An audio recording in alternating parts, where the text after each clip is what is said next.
Hello everyone. आप सभी का स्वागत है हमारे चैनल पे। और आज का जो टॉपिक है ना, हम लोग देखेंगे आरबीआई। उससे पहले आरबीआई जो है हमारा टॉपिक रहेगा आज का। इससे जो है ना, आपका मेंस में क्वेश्चन कैसे पूछे जाते हैं, आप जाके यूपीपीसीएस का, आप यूपीएससी का, बीपीएससी का क्वेश्चन देखिएगा। आरबीआई को लेकर इस प्रकार के क्वेश्चन पूछे गए हैं। और अभी हम लोग बीपीएससी 71, बीपीएससी 72, ठीक है, साथ ही यूपीपीसीएस मेंस, उस सब के लिए जो है ना, आरबीआई काफी महत्वपूर्ण होता जा रहा है। क्यों? क्योंकि आपने देखा कि एक हफ्ता से, अगर आप रेगुलर न्यूज़पेपर देख रहे होंगे, तो उसमें आरबीआई के जो गवर्नर हैं, ठीक है, आप लोग कमेंट में बताइएगा कि आरबीआई के गवर्नर कौन है। तो उनका जो आर्टिकल आ रहा है और उन्होंने कहा है कि अभी जो वित्तीय धोखाधड़ी हो रहा है, लोगों को बरगलाकर फोन पे उनके पैसे हड़प लिए जा रहे हैं, ठीक है, साइबर हमला होता जा रहा है।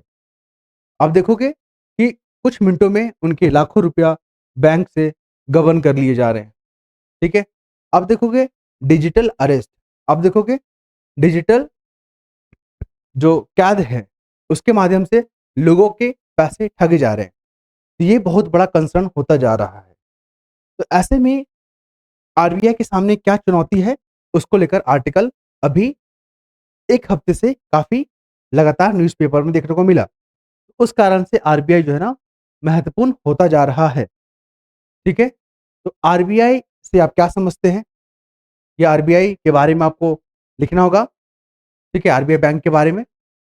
उसके बाद उसके काम क्या होते हैं, उसका महत्व क्या है, आरबीआई के सामने चैलेंजेस क्या है, और अभी हाल में कौन से कदम उठाया गया है आरबीआई के द्वारा, उस पर चर्चा करना है।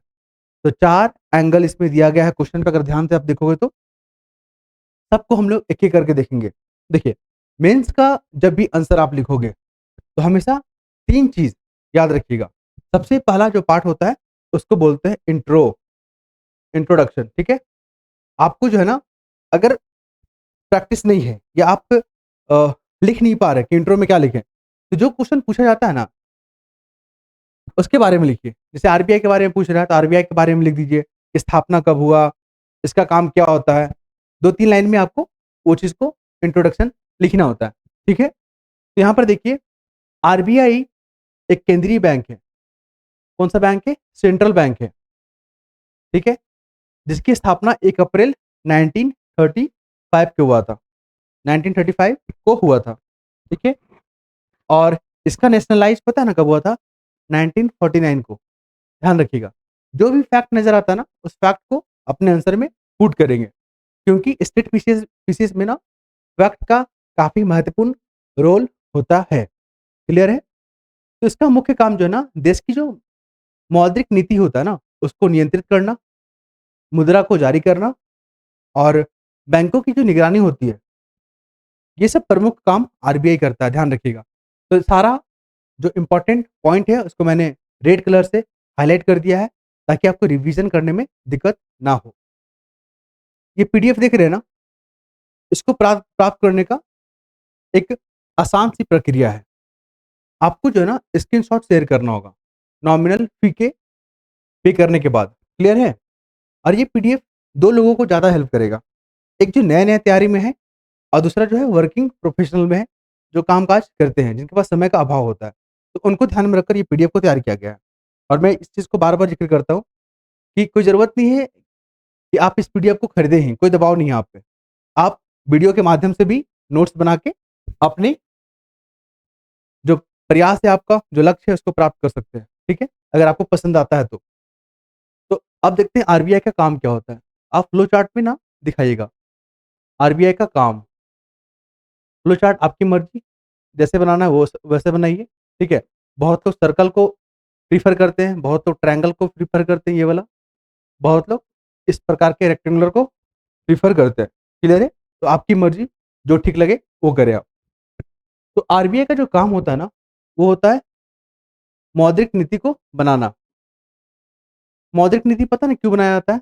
ताकि इन्फ्लेशन, अस्थिरता को कंट्रोल किया जाए। मौद्रिक नीति में आप देखोगे, एसएलआर, सीआरआर, ठीक है, bank rate, reverse repo rate, ये सबको जो है अकॉर्डिंग टू सिचुएशन कम या ज़्यादा किया जाता है रेट को। क्लियर है? दूसरा क्या है? करेंसी को जारी करना, ठीक है? मुद्रा जारी कौन करता है? तो आरबीआई करती है। और उसका सप्लाई को कौन कंट्रोल करता है? तो नियंत्रित करने का भी काम जो है आरबीआई ही करती है, ध्यान रखिएगा। और हम लोग बात करें तो वाणिज्य बैंक, जो कमर्शियल बैंक होते हैं, उसका नियंत्रण और पर्यवेक्षण करना भी किसका काम होता है? आरबीआई का। जो विदेशी मुद्रा भंडार, जो हम लोग बार-बार डिस्कस करते हैं, फॉरेन एक्सचेंज रिजर्व, वो भी आरबीआई मेंटेन करती है, भारत सरकार के बिहाफ में। सरकार का बैंक के रूप में काम करती है। तो ये इसका काम हो गया। अब हम लोग देखते हैं चैलेंजेस क्या है। तो अभी आज का पेपर में आपने दिखा अ, वित्तीय, ठीक है, वित्तीय धोखाधड़ी, धोखाधड़ी, ये बहुत बड़ा कंसर्न होता जा रहा है। आप देखोगे डिजिटल डिजिटल अरेस्ट, ठीक है, अरेस्ट, इसके बारे में जो है ना आरबीआई गवर्नर ने आर्टिकल लिखा हुआ है, इसलिए यहाँ पे लिखा हुआ है। देखिए, डिजिटल भुगतान में जो साइबर हमले हो रहे हैं, वो बहुत बड़ा कंसर्न हो रहा है। साथ ही एनपीए, नॉन परफॉर्मिंग एसेट क्या होता है? जब बैंक से लोन लिया जाता है, कमर्शियल बैंक से, ना तो उसका प्रिंसिपल पे हो पा रहा है, ना तो उसका इंटरेस्ट 90 दिन के बाद, तो उसको एनपीए डिक्लेयर कर दिया जाता है। वैश्विक आर्थिक स्थिरता को मेंटेन करना, अभी आपने देखा ना कि अमेरिका का जो राष्ट्रपति है 50% का टैरिफ लगा दिया भारत पे, और भी अन्य देशों पर टैरिफ को बढ़ा दिया, जैसे ब्राजील, कनाडा। तो इससे वैश्विक अस्थिरता देखने को मिल रहा है। तो उसको बैलेंस करना भारत के बिहाफ में आरबीआई का काम है। क्रिप्टो करेंसी को लेकर आपने देखा ना कि आए दिन आपने न्यूज़ देखा होगा कि लोग इन्वेस्टर को क्रिप्टो करेंसी में इन्वेस्ट कीजिएगा तो आपको बहुत बेहतरीन रिटर्न देखने को मिलेगा, या कुछ ऐसा जो है ना लाभ दिया जाता है, लुभावना जो स्कीम लेके आया जाता है लोगों को बरगलाने के लिए कि आप क्रिप्टो करेंसी में इन्वेस्ट करें।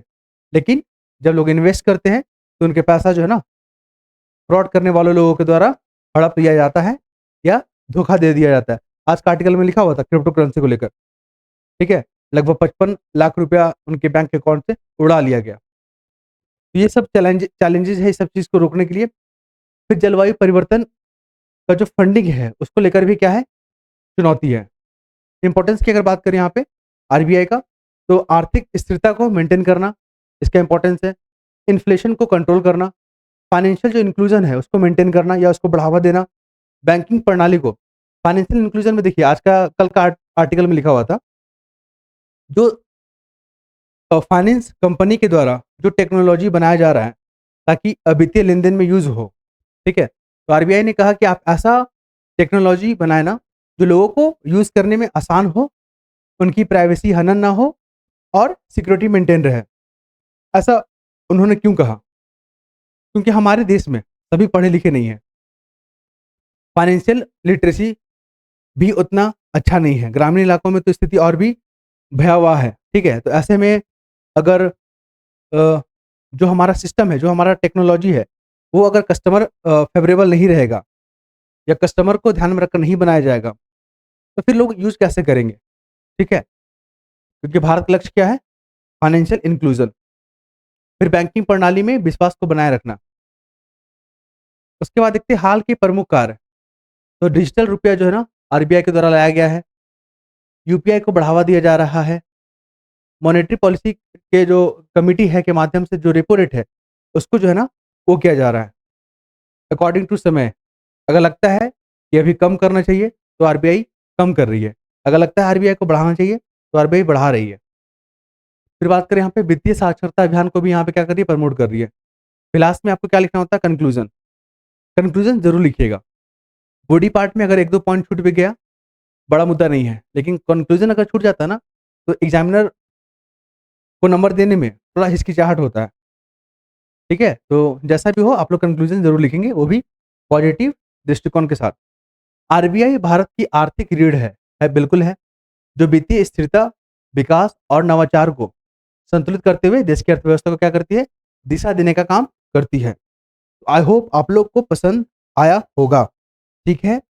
और हम ये आशा करते हैं कि ये जो नोट्स आपके लिए जो तैयार किया गया है ना, आप लोग पेन कॉपी के माध्यम से नोट करते रहेंगे, ताकि आपको एग्ज़ाम समय रिवीज़न करने में मज़ा आएगा। देखिए, आपको एक चीज़ बताते हैं, अगर आप चीज़ों को लिखेंगे ना, तो लंबे दिनों तक याद रह पाता है, ठीक है? जो लोग नोट्स बनाते हैं उनको पता ही होगा और जो लोग ओरली पढ़ते हैं उनको लगता है कि हमें लंबे टाइम तक याद रहेगा ना, तो आपको बता दें 24 या 72 घंटे के बाद आप भूलने लगेंगे। लेकिन चीज़ों को लिखेंगे ना, तो काफ़ी दिन तक आप उसको रिकॉल कर पाएँगे, ठीक है? ये पीडीएफ का आपको जो है ना, अभी तो 499 पे करके स्क्रीनशॉट शेयर कीजिएगा, तो ये आपको ग्रुप में ऐड कर दिया जाएगा। और हाँ, सोच समझ के ही आप लोग ऐड होइएगा। कोई ज़ोर-ज़बरदस्ती नहीं है, कोई आप पे दबाव नहीं है, ठीक है? और ये पीडीएफ जो है ना, आपको रिवीज़न करने में और काफ़ी आसान होगा, साथ ही लैंग्वेज भी काफ़ी आसान रखा गया है, ताकि आप एक बार पढ़ोगे समझ में आ जाएगा, इस पीडीएफ में क्या लिखा हुआ है, क्वेश्चन क्या कह रहा है, आंसर किस दिशा में लिखा गया है, ठीक है? और मैं बता दूँ आपको, जितने भी कंटेंट इसमें डाले गए हैं, इसमें 3 सोर्स यूज़ किया गया है। पहला तो मुझे जो न्यूज़पेपर, ठीक है? क्योंकि एग्ज़ामिनर जब आंसर पढ़ेंगे आपके, तो उनको लगेगा कि हाँ, बंदा अपडेट है। वो जो करंट में मुद्दे चल रहे हैं, उसको इंक्लूड कर रहा है। दूसरा क्या है, एनसीईआरटी सोर्स इसमें यूज़ किया गया है और अच्छे-अच्छे जो पब्लिशर के जो बुक होते हैं ना, उससे कंटेंट को उठाया गया है, ठीक है? ताकि आप लोग को कोई भी डाउट ना हो। क्योंकि आप लोग देख सकते हैं ना, अगर मैं जो कह रहा हूँ गलत है, तो आप लोग कमेंट में लिखिए कि हाँ, वो गलत है या वो झूठ है। अगर सही लगता है, तो आप लोग पॉजिटिव वहाँ पर कमेंट करेंगे, ठीक है? और नेक्स्ट जो है ना, टॉपिक क्या है हमारा देखिए, वो और भी इम्पोर्टेंट है, मधुबनी चित्रकला। मधुबनी पता है क्यों ले रहे हैं? इसलिए क्योंकि अभी जो है ना, मधुबनी को लेकर काफ़ी चर्चा में चल रहा है, मधुबनी पेंटिंग को लेकर। इनकी जो आर्ट है, वो विश्व भर में विख्यात है। बिहार अपनी पहचान के लिए आपको बता दें, बहुत कुछ है बिहार में ऐसा, जिसको अभी तक एक्सप्लोर अच्छे से नहीं किया गया है। तो बिहार का जो मधुबनी पेंटिंग है, आप देखोगे ना, जापान का जो जो रेल वगैरह है ना, ट्रेन वगैरह, उसके दीवारों पे मधुबनी पेंटिंग किया हुआ आपको नज़र आएगा। और कई देशों में जो है ना, डिमांड है मधुबनी पेंटिंग का। तो इनके जो कलाकार हैं ना, जो बनाते हैं मधुबनी पेंटिंग को, वो उनको वो प्लेटफ़ॉर्म नहीं मिल पा रहा था। इस कारण से क्या हो रहे थे कि मधुबनी पेंटिंग से दूर होते जा रहे थे।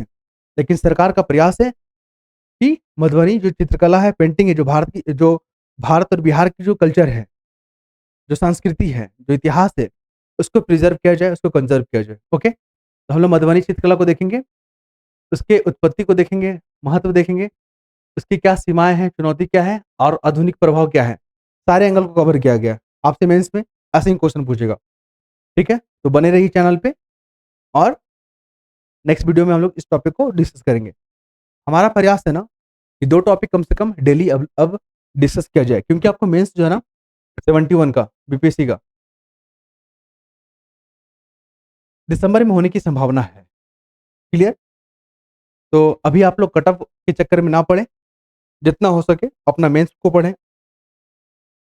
देखिए, जिसको पास होना है वो पास हो ही जाएगा। जिनके नंबर अच्छे ठीक-ठाक है, वो तो मेंस में लग ही गए होंगे। ठीक है? तो नेक्स्ट वीडियो में मिलते हैं हम लोग। धन्यवाद।